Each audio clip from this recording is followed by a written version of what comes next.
ಕಾಂಗ್ರೆಸ್ಸು ಸೋನಿಯಾ ಗಾಂಧಿ ಮತ್ತು ರಾಹುಲ್ ಗಾಂಧಿ ಒತ್ತಾಯದಿಂದ SIT ನೇಮಕ ಮಾಡಿ ಹಿಂದೂ ಧರ್ಮದ ಮಂಜುನಾಥ ಸ್ವಾಮಿಯ ದೇವಸ್ಥಾನ ಬಗ್ಗೆ ಜನರಲ್ಲಿ ಅಪನಂಬಿಕೆ ಹುಟ್ಟುವಂತಹ ವ್ಯವಸ್ಥಿತವಾದಂಥ ಒಂದು ಸಂಚು ಇವತ್ತು ವಿದೇಶಿಯನ್ನು ಸೋನಿಯಾ ಗಾಂಧಿಯಿಂದ ಆಗಿದೆ.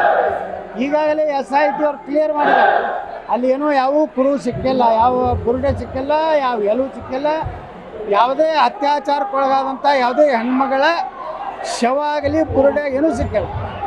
ಅಂದಾಗ ಧರ್ಮಸ್ಥಳ ತಂತಾನೆ ಮಂಜುನಾಥ ತಂತಾನೆ ಅವನು ತನ್ನ ಶಕ್ತಿಯನ್ನು ತೋರಿಸ್ಬಿಟ್ಟಾನೆ.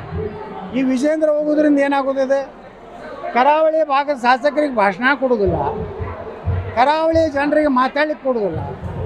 ಒಳ್ಳೆ ಹಿಂದೂ ಪರವಾಗಿ ಗಟ್ಟಿಯಾಗಿ ಮಾತಾಡೋಂಥವ್ರು ನಾವು ಸ್ಟೇಜ್ ಮ್ಯಾಗ ಒಬ್ಬರೂ ಇಲ್ಲ.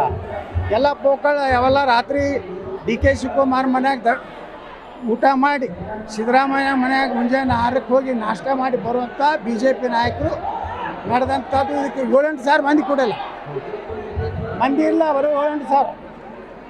ನಾನು ನಿನ್ನೆ ಒಂದು ಘಟಪ್ರಭಾ ಸಣ್ಣ ಹಳ್ಳಿಗೆ ಹೋಗಿದ್ದೆ, 4-5 ಸಾವಿರ ಮಂದಿ ಕೊಟ್ಟಿದ್ದೆ.